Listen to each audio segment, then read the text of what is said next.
모태신앙의 위험한 덫. 당신의 신앙은 혈통인가 생명인가? 혹시 모태신앙이십니까? 태어나 보니 부모님이 교회를 다니셨고 자연스레 주일학교를 다녔으며 직분까지 받으셨나요? 그렇다면 당신의 신앙은 정말 안녕하십니까? 모태신앙은 분명 큰 축복입니다. 하지만 성경은 이 축복 속에 치명적인 덫이 숨겨져 있음을 경고합니다. 어쩌면 당신의 신앙은 살아있는 생명이 아니라 부모로부터 상속받은 종교적 습관일지도 모릅니다. 오늘 영상은 타성에 젖은 모태신앙인들을 향한 하나님의 간절한 각성과 호소입니다. 많은 모태신앙인이 착각합니다. 나면서부터 그리스도인이었고 주의를 지키고 11조를 하고 봉사를 하며 살아왔기에 구원에 대한 고민을 슬쩍 넘겨버리거나 심지어 이미 구원받았다고 생각하기도 합니다. 이것은 과거 이스라엘 민족이 그리고 바리새인들이 빠졌던 율법주의의 함정입니다.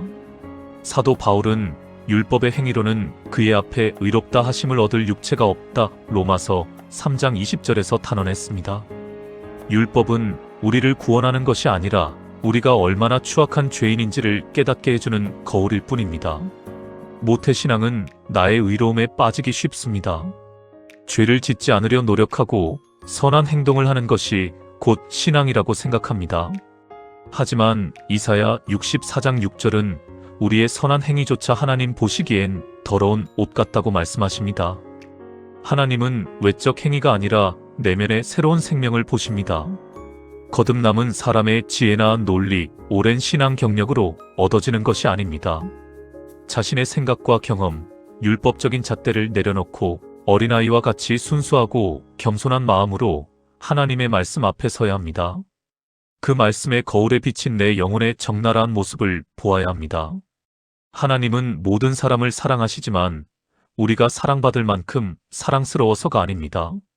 도저히 사랑할 수 없는 존재를 사랑하시는 분이 바로 하나님이십니다. 하나님의 말씀에 비추어 보면 우리는 선악과를 먹고 스스로 하나님처럼 되려 한 자들이며 창세기 3장 패역한 아담의 후손이고 에스겔 2장 음란한 여인 고멜 호세아서에서 말씀하시는 존재입니다. 또한 이사야 55장 7절에서는 악인은 그 길을 불의한 자는 그 생각을 버리고 여호와께로 돌아오라라고 말씀하십니다. 우리는 악인이고 불의한 자입니다.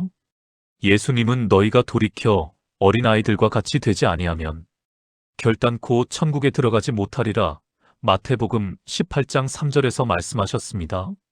이는 어린아이 같은 순수한 마음으로 말씀을 받을 때 비로소 내가 얼마나 더럽고 사랑받을 수 없는 존재인지 보이기 때문입니다.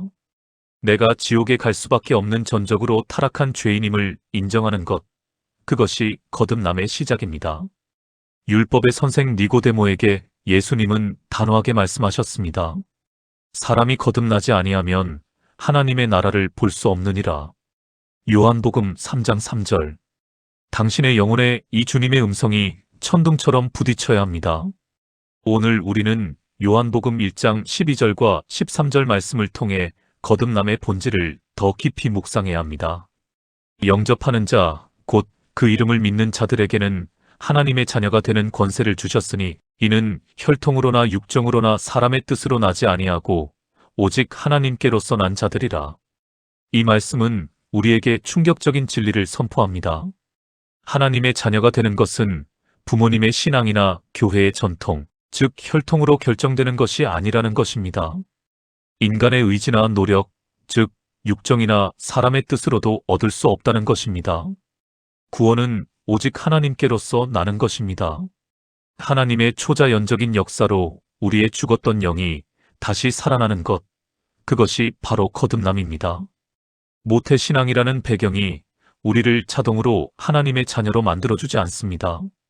우리 각자가 개인적으로 예수 그리스도를 영접하고 그 이름을 믿어야만 하나님의 자녀가 되는 권세를 얻을 수 있습니다. 모태신앙을 가진 분들은 지금 타성에 젖어 있을 때가 아닙니다.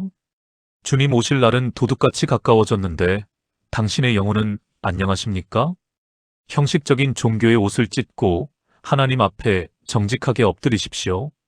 주여, 주여 입으로만 부르지 말고 심령 깊은 곳에서 죄인됨을 회개하며 주님의 긍휼을 구하십시오. 구원은 바로 오늘입니다. 보라, 지금은 은혜 받을 만한 때요. 지금은 구원의 날이로다. 고린도후서 6장 2절. 예수님은 당신의 죄를 대신해 십자가에서 죽으셨습니다. 누구든지 진심으로 회개하고 그분을 믿으면 구원을 얻습니다. 이 영원한 생명을 결정짓는 골든타임을 절대 놓치지 마십시오. 오늘 들은 이 말씀이 당신의 운명을 바꿀 것입니다. 댓글로 묵상을 나눠주시고 구독과 공유로 이 소식을 전해주세요. 하나님의 축복이 함께 하시길 빕니다.